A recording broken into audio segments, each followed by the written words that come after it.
Good afternoon, everyone. Thank you for joining us today to know more about smarter UK property investment and how to maximize your returns. Savills Singapore is proud to present this collaboration with EcoWorld International, Ballymore Group UK, and GetGround UK for this webinar. Let me introduce myself. I am Rachel Ho, Assistant Manager from the Residential Services team of Savills Singapore. Just a little introduction to Savills. We are a global real estate company that is listed on the London Stock Exchange, employing over 39,000 people across 60 countries worldwide. Our vast international network allows us as a real estate service provider to offer advisory, management, and transaction services. Stay tuned as I'll be handing off the session to Luca Garrett, Regional Sales Director of Ballymore Group UK, who will be sharing on this exciting development in Zone 1 of London called Embassy Gardens. After which, I will come back on to introduce two sub-buys from this development and my colleague who is the UK Lettings Business Development Manager, Suzanne Tangara, who give an in-depth analysis on tenant profiles and share her expertise regarding lettings management. Finally, we will have Chris Frame, VP of Growth and Business Development from GetGround UK, to enlighten us on how to set up and manage a UK limited company to purchase a UK property for tax efficiency without the complexity. Now, if you have any questions for any of our panelists throughout the webinar, we will of course have a question and answer segment at the very end, so please stay on with us. Without further ado, let me now invite Luca, who will bring us on a tour through Embassy Gardens, a riverside district in the heart of Nine Elms. Luca, please. Good afternoon, everybody, and Rachel, thank you for the introduction.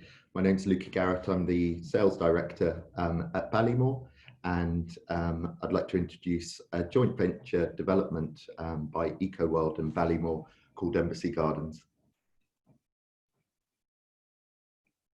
So Embassy Gardens is located in Zone 1 on the south bank of the River Thames, which runs all the way from the Shard in the city that you can see in the top of the picture there, all the way down to Battersea Power Station. It's an area which has seen a huge amount of regeneration over the last 10 to 15 years, and Nine Elms really is the last piece of that jigsaw. Has excellent both transport links, underground, overground rail, as well as the ability to walk into all of the main landmarks in London.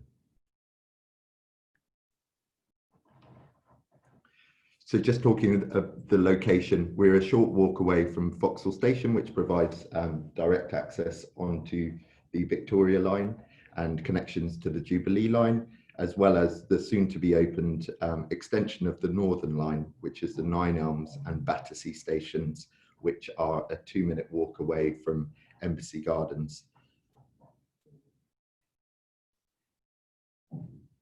Just in terms of the South Bank, the Jubilee line was really the first major infrastructure investment in the area, which was a £3.5 billion investment. That brought a huge amount of commercial occupiers to the area. Some of the largest companies in the world now call South Bank their home in terms of their employment hub. EY, PwC, Norton Rose all have their headquarters along the South Bank. And it's a huge area of opportunity for both owner-occupiers and investors alike.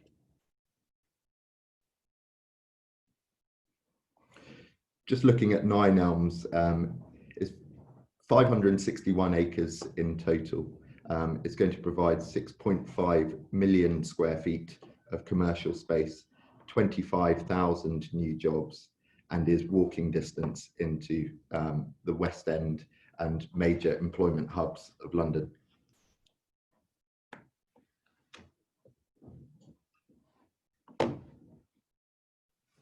Coming on to the connections, we're under 40 minutes to the 3 major airports in London.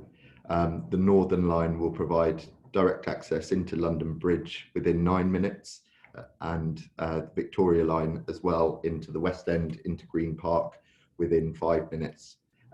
Something that's often overlooked is the use of the Thames Clipper. From right outside the development, you're able to access Canary Wharf, which is a short boat ride away, and then walking distances It's becoming more and more important for employees in central London, especially at the moment, who don't want to commute long distances. The ability to walk to work is becoming more and more prevalent. So just looking at Embassy Gardens from the River Thames, we've got phase 1, which is the Ambassador and Capitol building, and then phase 2, which is the legacy buildings, and also soon to launch modern building, all wrapped around the US Embassy, which was completed and occupied back in 2017. The Embassy Gardens estate, we can see that phase 1 to the left of the picture, where our anchor tenant Waitrose supermarket is fully complete, 800 apartments all sold, which launched back in 2013. We're currently under construction of phase 2, which consists of the 2 legacy buildings and then the building on the right hand side, which is the modern. Again, all wrapped around the US Embassy and the Embassy Gardens, and running straight through the development and across the whole of Nine Elms is a mile-long linear park, which offers a huge amount of open green space and links up to Battersea Park in the west.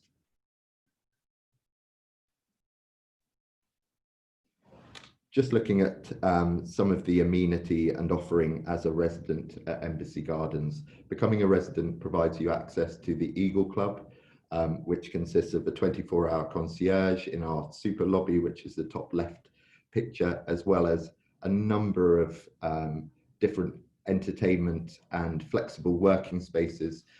So a number of businesses now run from Embassy Gardens, and the ability to offer these flexible amenities, including private restaurant and bar offering through the Orangery, through to the residence amenity offering indoor and outdoor swimming pools, 2 functioning and established gyms, the private screening room, and this is for residents only of Embassy Gardens. And then very excitingly is currently being delivered at the end of September, will be the first of its kind, Sky Pool, which is an open swimming pool, a clear swimming pool, which spreads across the 2 residential buildings in phase 2. And on the Sky Deck, there'll also be a restaurant and bar offering, which is purely for residents only, but we're really excited to be delivering this. It's been an engineering feat over the last 3 years and a long time in production, but we are lifting that at the end of September, so residents will be able to enjoy all of those amenity offerings, those that are complete, but also the last piece, which is Sky Pool, from February of next year. Just to come on to something that's incredibly important for Embassy Gardens is the access to far-reaching, wide open green spaces. The linear park I mentioned before is a mile-long stretch of greenery which runs from Vauxhall Station in the east all the way down to Battersea Power Station in the west, and then you've got access into Battersea Park, and a number of outdoor artists have also lined the linear park with a number of famous sculptures all across this space. And all apartments within Embassy Gardens have views onto open green space. Just coming on to the apartments, the interiors of our apartments have been designed by the world famous Louis Bustamante and dressed by the UK duo Benningen and Lloyd. All of the apartments have the far-reaching views either to the city to the east, to the Thames to the north, or the open expanses of the south, and then just looking, this is an example of one of our bedrooms with that view back into the city and the Shard and the City of London.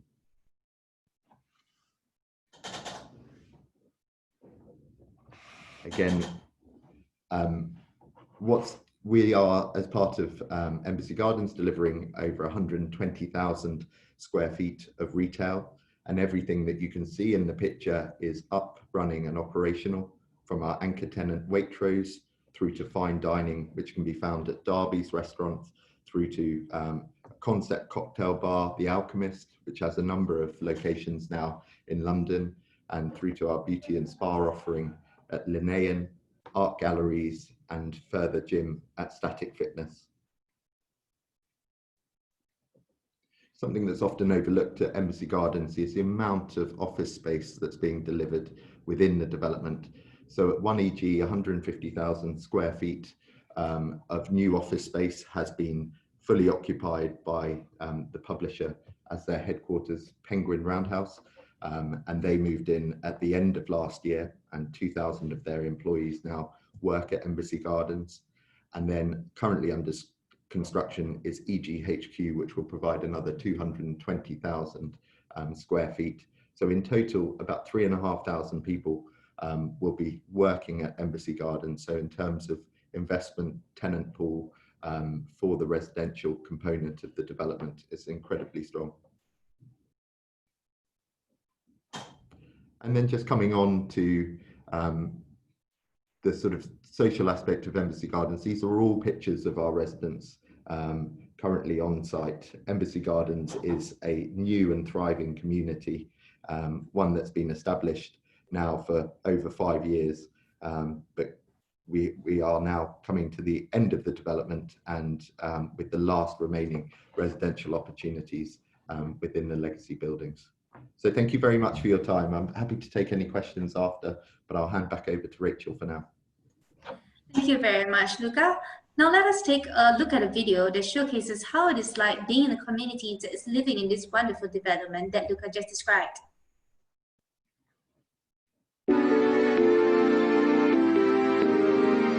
The Nine Elms area has gone through an incredible regeneration over the last 10 years or so. Major new companies moving in, such as Apple, Penguin Random House, and also the US government.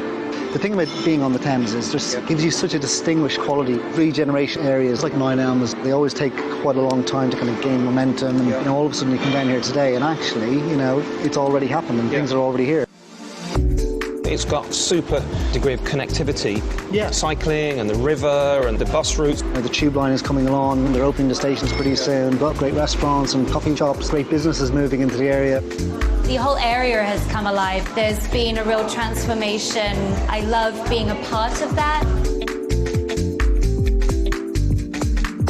We work with authors from all over the world. This being a view of London that they have when they come to our offices is really impressive for them. Coming here, it feels like a real destination for work. It feels like somewhere you can relax and somewhere that will really encourage our creativity.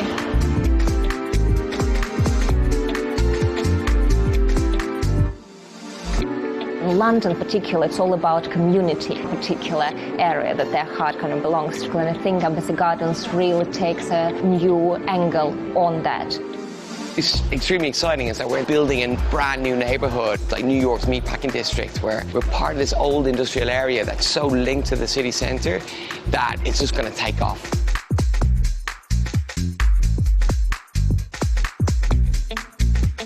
Embassy Gardens, the new HQ, 300,000 feet of grade A office space. All of these buildings have this amazing view onto the bend of the river. We were working with a landscape architect as well, so that actually each of these spaces is specifically tuned to a certain program. So we've got the yoga on here, meeting spaces, and then along the ground floor we have retail spaces, breakout spaces, workspaces, all those sorts of things, driving lots and lots of different people in. So the ground floor becomes a kind of mini city in itself. It really adds a sense of place to the overall estate. When you walk down from Nine Elms Lane, past that waterfall, through the landscape, it's hugely impressive. My favourite quote from guests that come in is, "See you tomorrow." It's not "see you again," it's like literally "see you tomorrow." And that's about building a community.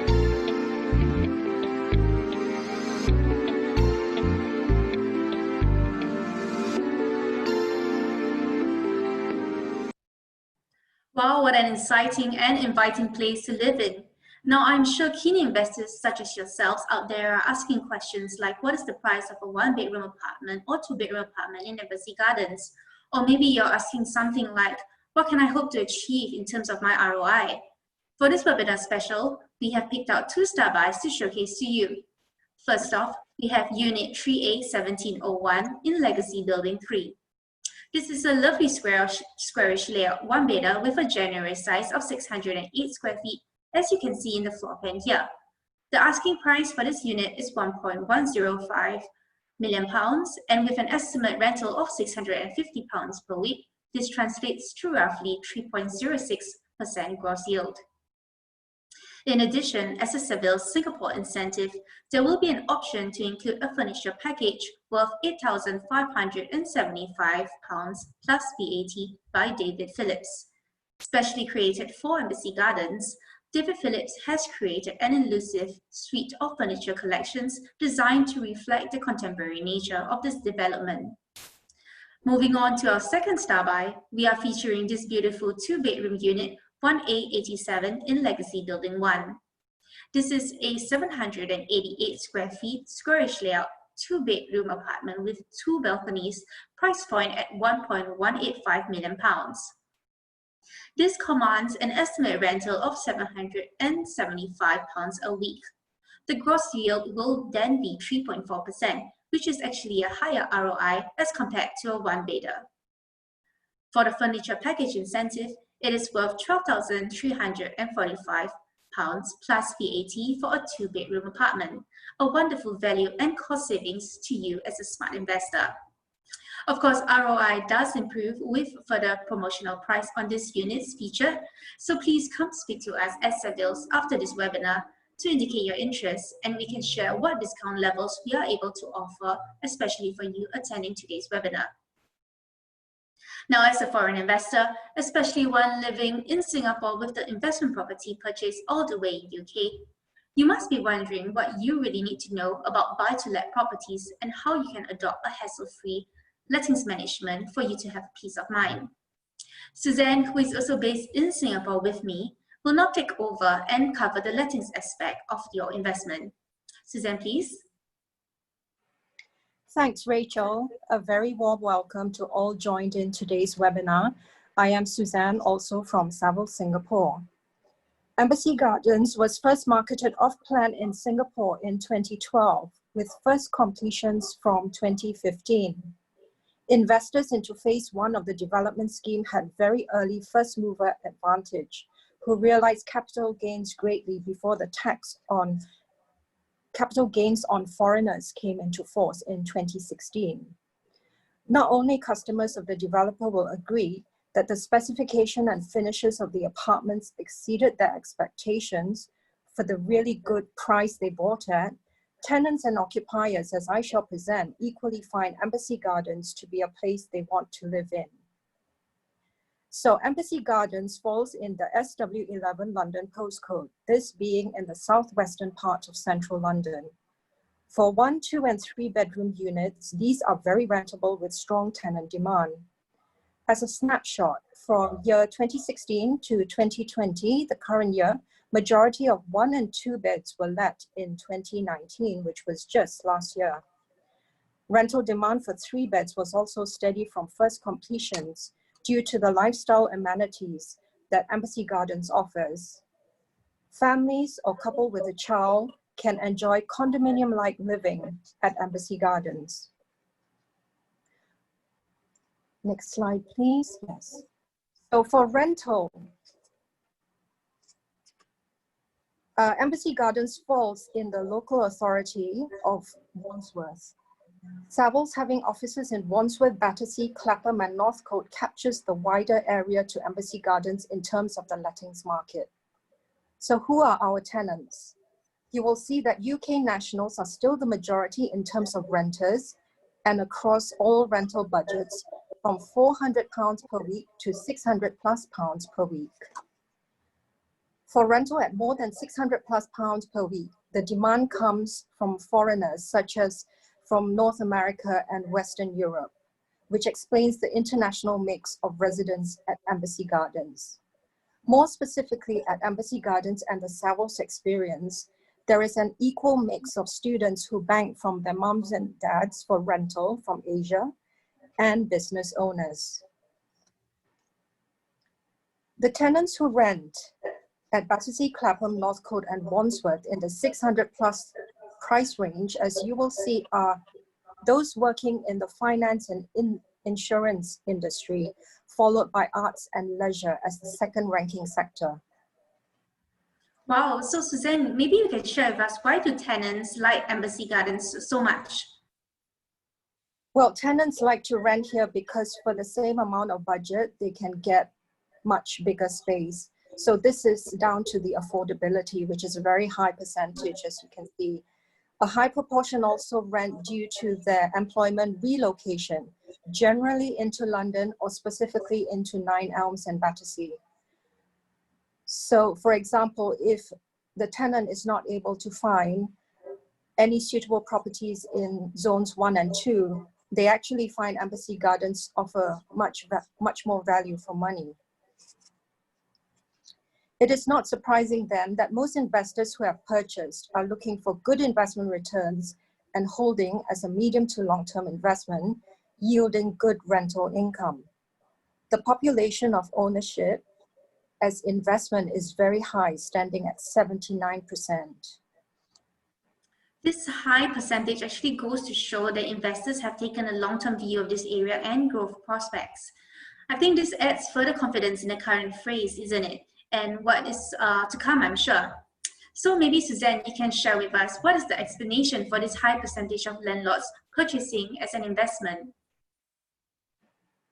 Yes, earlier in Luca's presentation, the strong connectivity of Nine Elms was highlighted as a selling point. For tenants looking to rent at Embassy Gardens, a one-bedroom commanding £600 per week is considered the entry level into this development. So it's yielding very good rental returns for the landlords. And tenants who find that they have limited choices, looking into Embassy Gardens can rent much bigger space. Besides that, and also really good news for tenants, is that the Wandsworth Local Authority charges the lowest council tax rates for residents in London and the UK. Hence, this mitigates the tenant's cost of renting and the expenses whilst renting a property at Embassy Gardens. So in terms of the strong connectivity being in Zone 1, Embassy Gardens really ticks the boxes of many investors and tenants' list of wants in their accommodation needs. However, with the recent COVID-19 lockdown, Suzanne, in the London as well as the rest of the UK, was Embassy Gardens affected? Definitely, and this was not too long ago. So due to restrictions in movement and business shutdown momentarily, amongst other things, tenant renewals actually increased by 39% compared to the same time last year. The facilities, especially the swimming pool and the gym, had to close due to fear of spreading of the virus. Hence, rent was slightly impacted. However, we are glad that UK is now continuing to ease the lockdown measures. So the facilities have reopened and life is now back to normal. The recent transacted rents have also recovered to its rightful market levels. And not forgetting, our foreign tenants are continuing in their search for property and coming back to the market. Also to note, in April during lockdown, our Savills research had carried out a survey. The work from home trend had 44% of those surveyed say they want a separate space for working, hence alluding to bigger apartments with more rooms. Not forgetting also strong Wi-Fi connections and accessibility is a major must in this digital age. And half of the respondents said that balcony space is very important. 71% of the respondents actually were under the age of 40. So Suzanne, how can we assist them in terms of lettings? Well, investors who purchase a unit from Savills will enjoy an automatic 25% discount to the full letting and management fee, normally charged at 17% plus VAT. In fact, we also take over clients' properties mid or end of current tenancy. As we not only do new build investment lettings, we offer a one-stop service for our Asia-based landlords. For Embassy Gardens, the Savills team on site and at the various locations in London, as well as myself, we offer a seamless service. Because Embassy Gardens is a completed project, we also have ready tenants lined up to rent your unit should you purchase a property today. We can commence marketing upon your confirmation instructions, and collect keys on your behalf so that you can save a trip to London. When a tenant is found, we will also then assist with the management of your unit and will guide and advise on matters such as relevant landlord insurance products for your property. As long as you are a landlord of Savills, you will be looked after throughout your investment. And now I have come to the end of my presentation. I will now hand over to Chris Frame from GetGround UK, who will talk about purchasing your investment in a company structure. Thank you. Great, thank you, Suzanne, and thank you to everyone at Savills and EcoWorld for putting on today's webinar, which is much appreciated. Good afternoon, everyone. My name's Chris. As mentioned, I'm the VP of Growth for GetGround. I'm personally also based in Singapore. We have an office here and a small team here for those investors in Singapore. We do have another office in Hong Kong with a team based there, and then our headquarters in the UK in London as well. So hopefully very well set to help serve our partners and indeed, most importantly, our customers as well. And of course, hopefully once various travel restrictions ease, we will of course be very willing to travel to other markets nearby. If we just go on to the next slide, I'll just tell a little bit about GetGround. And we essentially specialize in setting up and running UK limited companies for the sole purpose to purchase buy-to-let and investment properties in the UK. So our services really only focus on or are beneficial to those that are investing, and we then help those enhance and maximize their investment and indeed their returns. All the companies that we create, they all have very high quality legal documentation. I'll come on to that in a little moment's time. They are all designed to be tax efficient, and they all work very well with mortgage lenders as well. Essentially, we are making the many advantages of a limited company more accessible to all investors and to provide a more cost-effective solution. And we do that by providing a solution that is very comprehensive, but also that can be accessed very quickly, very simply, and very easily. So our services can all be done online, all done remotely via our website, and we can have a limited company set up in as little as 20 to 30 minutes. So really quick. And GetGround essentially have identified a space in the marketplace where we are removing the two key prohibitive factors that previously existed when often investors explored the options or the usage of a limited company structure. Those two prohibitive factors being firstly one of cost, both the cost to set up a limited company and then indeed the cost to actually run that limited company each year, both of which were typically very expensive. And then secondly, the time involvement that's needed, again, both in terms of the setup of that limited company. We've seen many cases where it could take weeks and indeed months on occasion to set up a limited company, and indeed then the time that is required during the ownership period of that limited company with all the administration that's related to that. So GetGround have designed a solution, as I say, to be very quick, very simple, and to remove a lot of the hassle and indeed the high fees. So what will GetGround actually do for you? We will set up and open and create a brand new UK limited company for you. We would register that company with Companies House. For those of you in Singapore, that is the equivalent to ACRA. We will structure that company as per your own wishes and as per the input of the information you've provided. We will also provide and verify all legal documentation that is associated to that limited company and indeed that allow that limited company to purchase and hold the property in the UK. Those legal documents have actually been created by a company called CMS Law, a global prestigious law firm who are actually the UK government lawyers as well. And then finally, as part of our setup, we will also open a UK bank account for that limited company. So a really key benefit to our services, particularly in light of the current circumstances where many people are finding it very difficult to actually travel. And again, all of that can be done, that entire setup can be done online and remotely.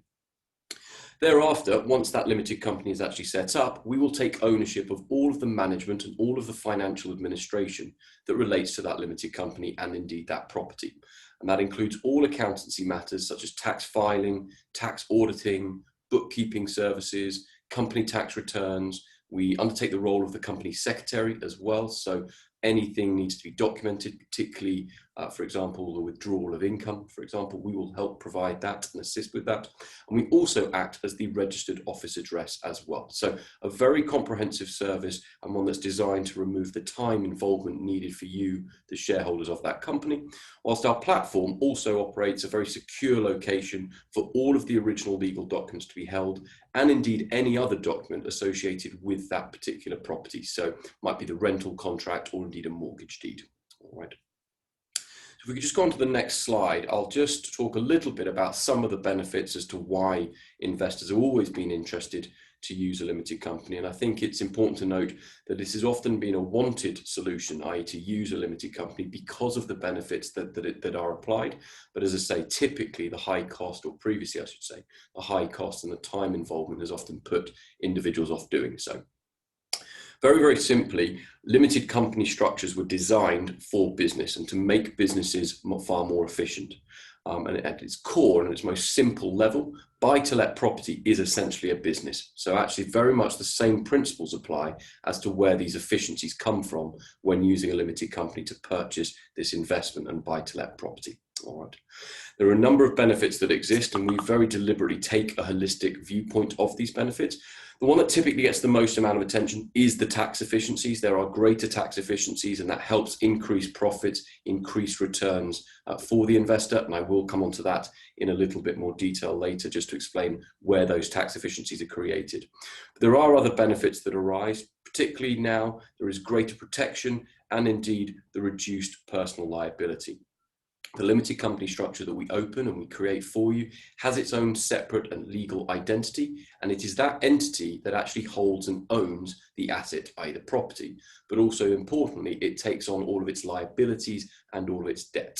So it provides quite a lot of protection, and that, particularly in light of something like COVID-19 with the unforeseen circumstances around that, has provided quite a lot of reassurance to a number of investors.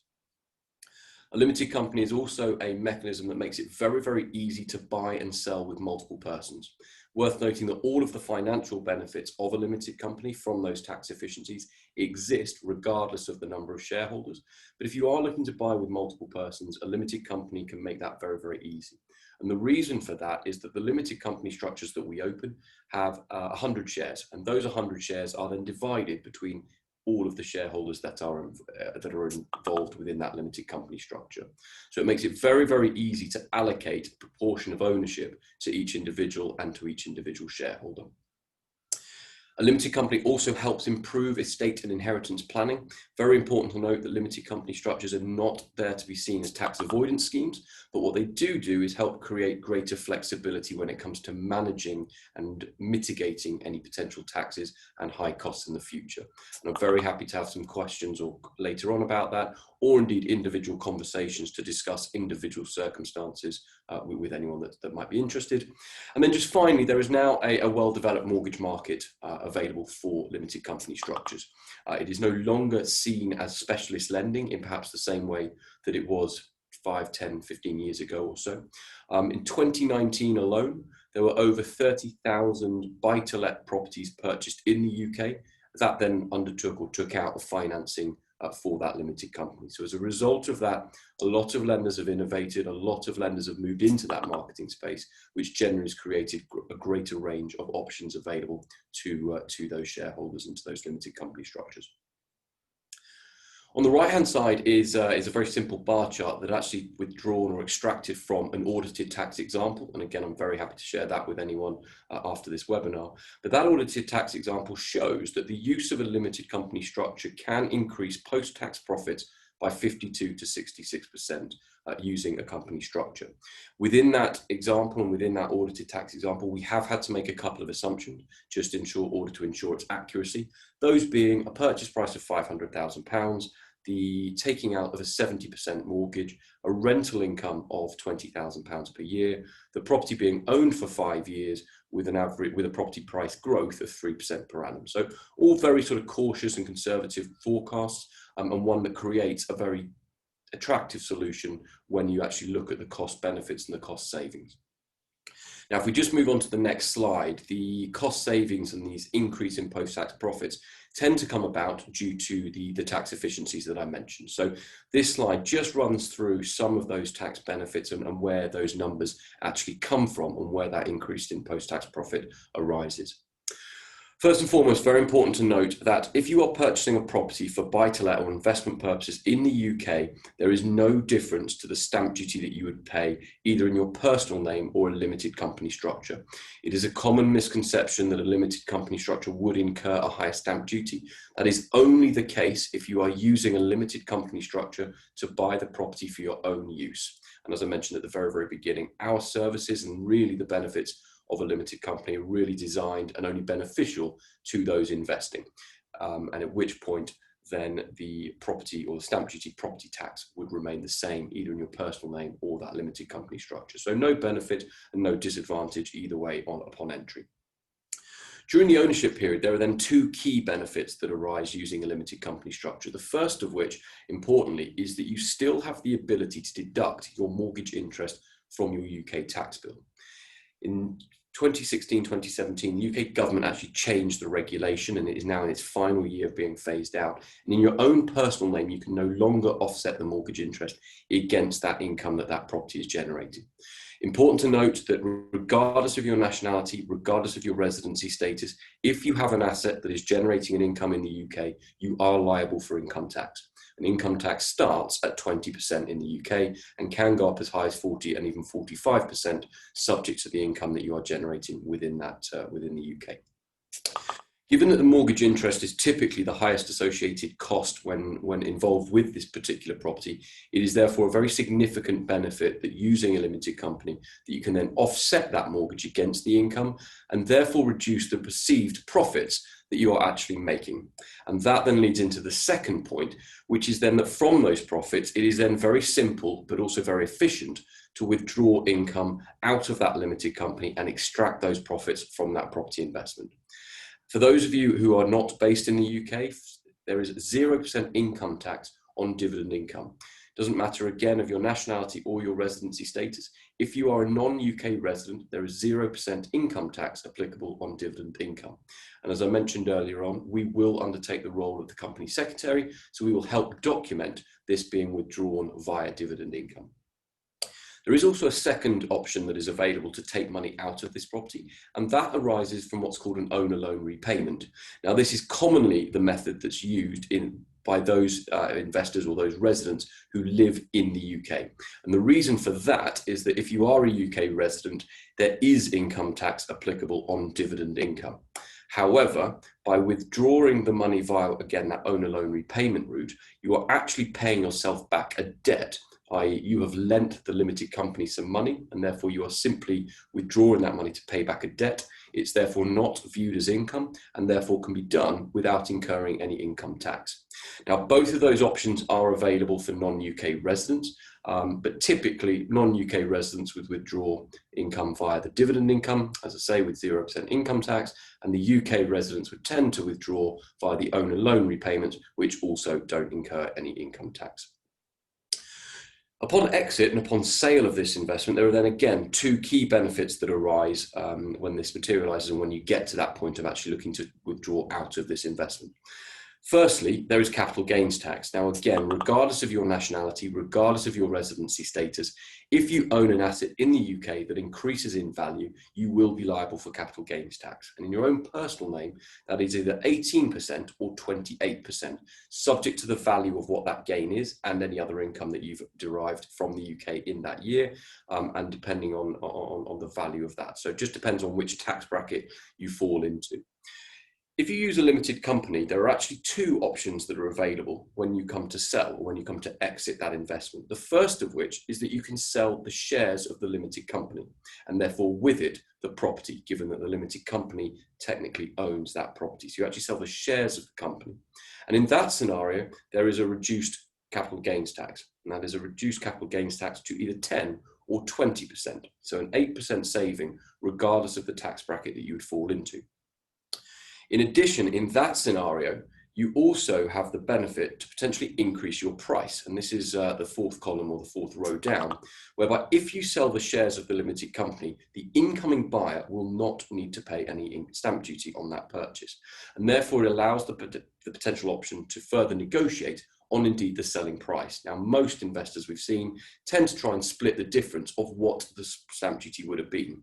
So there's still a potential to increase your sale price, therefore you get an additional gain, but equally the incoming buyer can save money as well. So it's a bit of a win-win situation, but again, just an attractive one to help improve the performance of this asset. Now, the second option that is available, if you sell the company, or sorry, if you sell the property out of the company, i.e. the incoming buyer doesn't want to continue the use of a limited company, then actually there is no capital gains tax due in that scenario. And instead what you would pay is corporation tax. And at the moment, that is a flat rate of 19% that would only be applicable on the gain. And then you would withdraw the rest of that money via dividend income or owner loan repayment without incurring any further tax. So in that scenario, there would actually be no capital gains tax. It was reported that corporation tax, was to be reduced to 17% in April. Given everything that I think was going on globally and with COVID, that didn't happen. It is rumoured that it might happen next year, but at the moment it is a flat rate of 19%. Okay, so both options ensure access to a lower capital gains tax. And I think in my own mind, the ability to deduct that mortgage interest, the ability to then very efficiently take money out of the company, and then that ability or the access to reduce capital gains tax are the three biggest tax efficiencies that exist using a limited company structure. And it's those that really help ensure that 52 to 66% post-tax increase in profits, as shown on the previous slide and indeed in our audited tax example.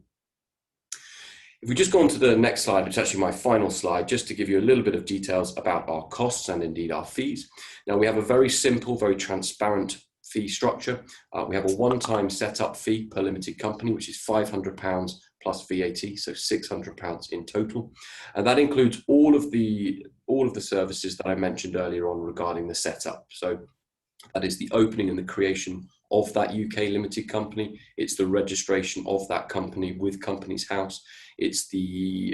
Includes the structuring of that company. It includes all of the legal documentation being produced and verified for that limited company, and also that enables that company to buy and hold the property. And it also includes the opening of the financial bank account as well. In addition, we would then work very much with any other party involved, i.e. solicitors or mortgage brokers if need be, to help ensure completion occurs in the right timescales as requested.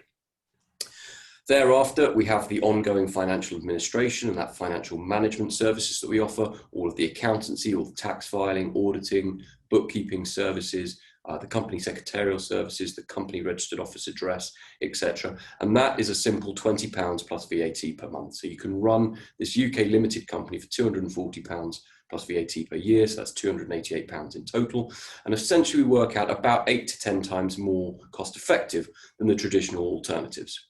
Now, the reason behind that is there's two main reasons as to why we can operate on the cost solution that we do.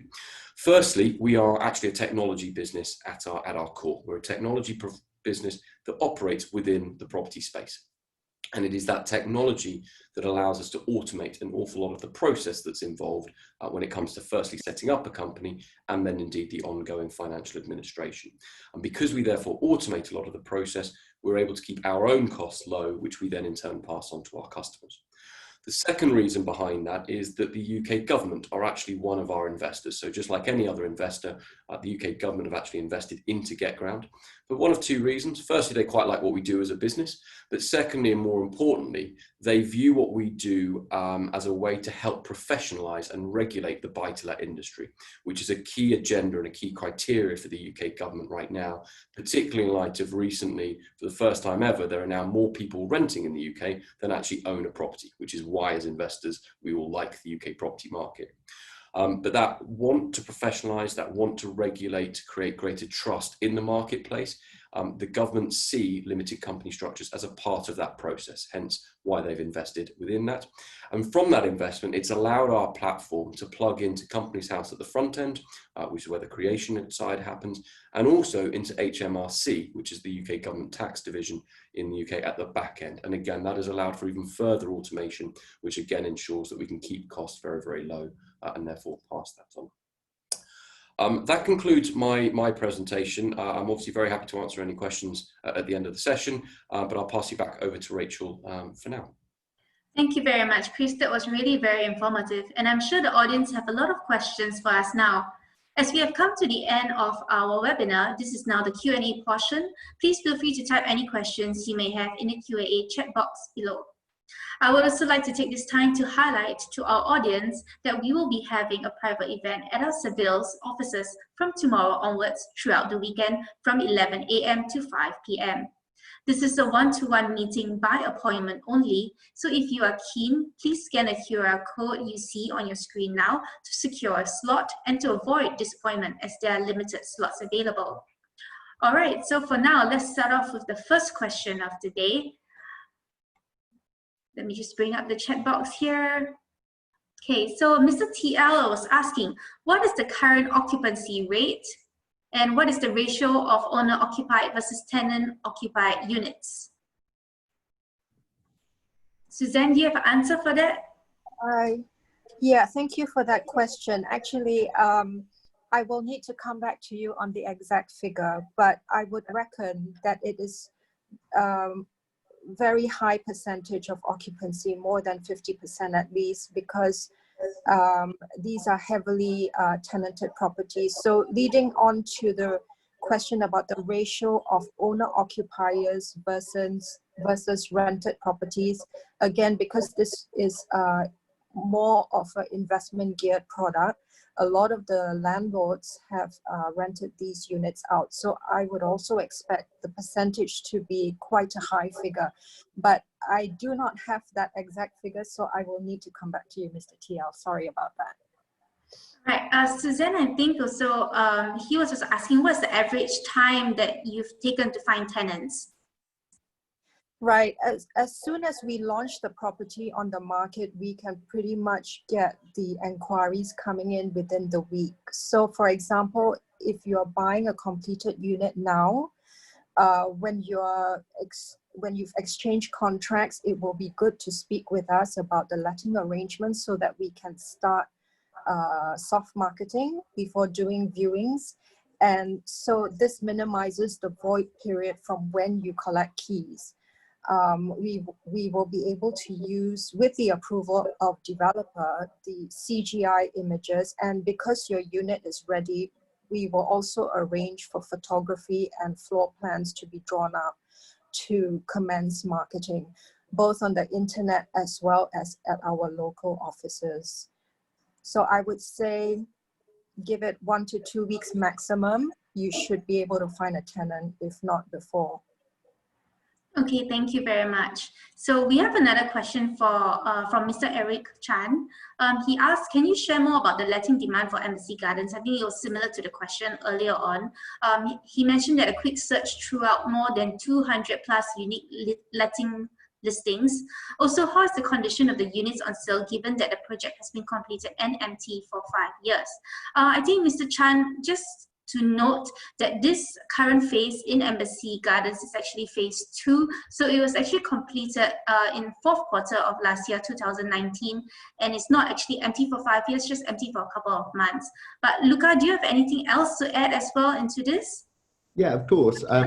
Yeah, just to clarify that, phase 1, 550 units in total, they are now completely sold out and have been for 18 months. And then of the units that are currently have been marketed, we've sold 75% of those. So there are only 25% remaining in that building. And as you say, the completion of that building was from Q4 last year through to Q1 of this year. So yeah. Okay, thank you. All right, I think I have one question for Chris. Chris, so it sounds like you take an approach of setting up one limited company per property investment. This is correct, yes? So one property for one company? It is correct. Yeah, it's the model that we operate on is one limited company per property. There's a few reasons behind that.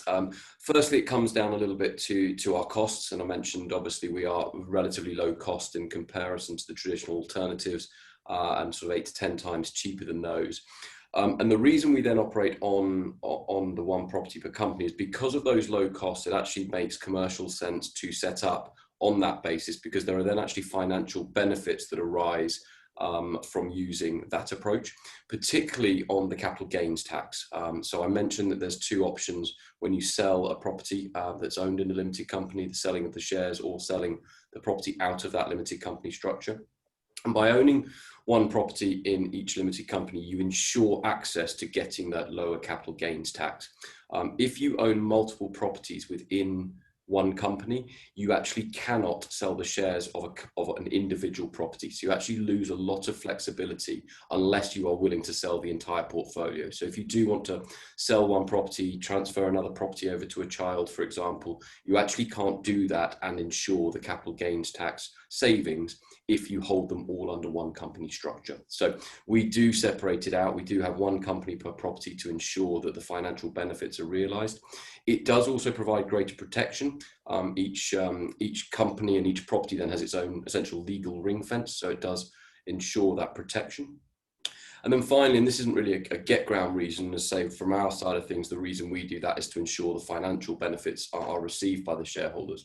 But actually lending is now slightly easier to get if you have one company per property.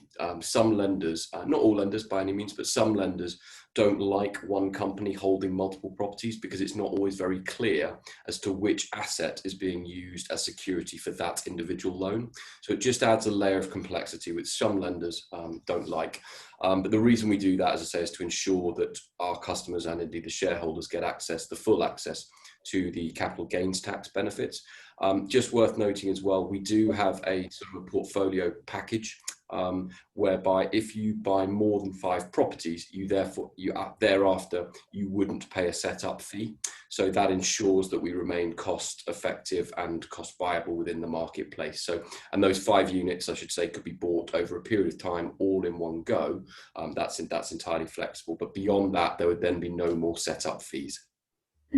I see. So along the same breath, someone was asking as well, what if they already own a property? Can they now then set up the limited company for that property already owned? So probably the most simple way to say it is that anything pre-completion can be moved into a limited company very, very easily. This process is very straightforward. It can all be done, as I said earlier, online via our website. And anything pre-completion, all of the financial benefits that I've mentioned and talked about exist. If you have completed on the property already, the simple answer is that it is very easy to transfer that into a limited company structure. The downside, though, and more often than not, it's very difficult to justify the additional costs that exist. And the reason for that is that if you own a property in your own name and you want to transfer that into a limited company, the UK government actually view that as a sale from individual to limited company, and therefore at a minimum stamp duty would be applicable again. And there is potential for capital gains tax to be due, subject to when the property was bought and then indeed the performance of that market. So it can be done, but post-completion, it's often very difficult to justify. We have had a couple of clients that have done it, but it tends to be for very low value property. Really what I would say, anyone pre-completion though, absolutely all benefits are applied, and it can all be done very, very easily. All right, so it's another question for you, Chris, since you're very popular today. Jacqueline actually asked, if buying through a limited company, is it true that you will need to put down a minimum down payment of 25% of the property value as compared to a personal property where you can put down a lower deposit percentage? So lending criteria, like everything right now, is subject to individual circumstances and indeed each individual lender and their criteria. If you are a non-UK resident right now, pretty much everyone will need to put down a 25% deposit, regardless of whether you're buying in your own name or in a limited company structure. So you can get 75% loan to value in a limited company structure. I'm not aware of any mortgages that are available for buy-to-let for non-UK residents, whereby you don't need to put down 25% as a minimum for either personal or limited company structures. If you're a UK resident, then actually it is possible to get lending with a slightly lower deposit. Typically you need a minimum of 15%. And again, if you're a UK resident and you want to set up a limited company structure, then a slightly higher LTV or loan to value is available. So it'll depend a little bit where that individual is based, but if you are a non-UK resident, realistically, regardless of how you structure any purchase, you will need to put down 25% deposit. Thank you very much. I think we have also one question for Luca. By Mr. Natasan. Hi, are there any commercial units available for F&B outlets for sale? Yeah, we have a number of commercial units on the ground floor across the site. So yes, they are available.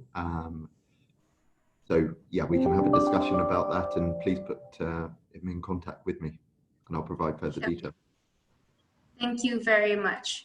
I think we have also another question that you can answer. So this person asked, what are the comparables in the area around Embassy Gardens? What is the PSF or something similar? So there are a number of comparables in the area. I think when you look at number 1, 9 Elms, and the land ownership just to the east of us, the pounds per square foot achieved and being sold there is in excess of £1,700 a foot. And then if you look further north in the South Bank, and why this is such an exciting opportunity is that the values just to the north, you've got Dumont, Corniche, which are trading, you know, between £1,800 and £2,000 a square foot. And then as you come further south, the room for growth with Embassy Gardens at an asking price on average of £1,500 a foot looks very appealing to investors and owner-occupiers alike. All right, thank you very much. So Mr. Johnny Ong actually asked as well, how much is the SDLT difference for personal purchase versus company purchase? So there isn't one. Yeah, as I mentioned in the presentation, on entry, the stamp duty remains the same, regardless of whether you buy in your own name or a limited company structure. So that stamp duty, whatever you would pay in your own name, is exactly what you would pay in that of a limited company structure as well. So there is no difference, providing that the purpose of the purchase is for investment and buy-to-let reasons. Great, thanks, Chris. I think in addition to this as well, it is important to note that since Embassy Gardens Phase 2 is a completed development, if you buy the units now, you'll be able to have some stamp duty holiday if the contracts are completed before March 2021 next year. So it is up to £500,000 stamp duty holiday, so you can actually have a cost savings of £15,000. And on top of that as well, you'll be able to save another savings, which is we will not pay the 2% additional foreign buyer stamp duty. So I think this is something to consider about when you want to invest in a property, because you can make use of this to enjoy more savings. So I think we might have come to the end of our webinar and the Q&A session as well. Maybe I will take like 1 or 2 last questions because we are overrun for a bit. So, Mr. Natasan, yes, we will contact you about the commercial units, no problem on that. So for getting the bank loans and for property purchase in UK as well, for those who have asked, we actually have partners with a mortgage advisor, so they are in better position to answer your questions. And if you need some information on that, we can actually link you up with some of them as well. So let me see if we have Mr. WYL. So he asked, how confident are you that changes in the future will not negate advantages of company ownership? I think, Chris, you might want to take that one. Yeah, of course. It's a great question, actually. I think there's a couple of sort of indicators that I don't think that is going to happen, that there won't be any changes. And if anything, actually, those benefits might even get wider. The reasons for that is that if I look back over the last 10 years, pretty much every change in the tax regime has affected those investors who own property in their own name. There's actually been minimal changes in tax on any limited company structures in the last sort of 10 years. And that's obviously involved 3 different types of governments, etc., with hung parliaments and everything else like that. So generally speaking, the government are very sort of pro that.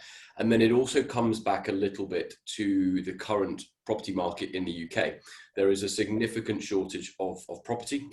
There is an enormous amount of demand and a shortage of supply, which is why investment in the UK property market is very attractive to investors. As a result of that, the UK government have realised that they are now likely to face more of a generation rent type thing in the future, which is far more common in Europe. In the UK, it's far more popular to want to own your own property. Whereas now, because of that shortage of supply, there is an awareness that most people are going to have to rent, and in some cases, some will never be able to buy a property just because they either can't afford it or there isn't simply the availability. And as a result of that, there is a real focus to professionalise, to regulate, to create greater trust, transparency in the buy-to-let industry. And there is a real feeling that a limited company structure helps with that. It's by no means the only change that the government will make, but it helps regulate that. And it just makes it be viewed as a slightly more serious business from the investor. So, with those 2 points in mind, and indeed the fact that the UK government actually invested in our business, I guess is also quite a key element. So I think that also would be a pretty reassuring factor that I don't think any of these changes are going to materialise to the detriment of a limited company structure. Thank you very much, Chris. Okay, I'll just take out this last question from Ms. Margaret To. She asked, with the COVID-19 changing company and people's work from home willingness, as it's more people will be working from home in the future, even after this, how do you see the demand of high-end apartments in the city versus establishments in the suburbs? So this is a very good question as well. And I think Savills research has done a little bit of study into this. So according to our UK research, there is actually a positive 0.6% annual price movement in prime London housing markets. And it's also reported that 71% of London agents are seeing more buyers actually wanting to upsize their apartments. So yes, we see a positive trend in this, and people are more willing to fork out more money to actually buy and as well as rent in higher end apartments. And so with that, I think we've come to the end of our webinar. Thank you so much, everyone, for taking the time today to stay on with us and to ask us wonderful questions. So sorry if we couldn't answer one of your questions or 2 of your questions today. We promise that we will get back to you on that. And if not, thank you, everyone, and thank you for our panelists today for coming on and answering your questions. Thank you, everybody. Have a great day ahead. Bye-bye.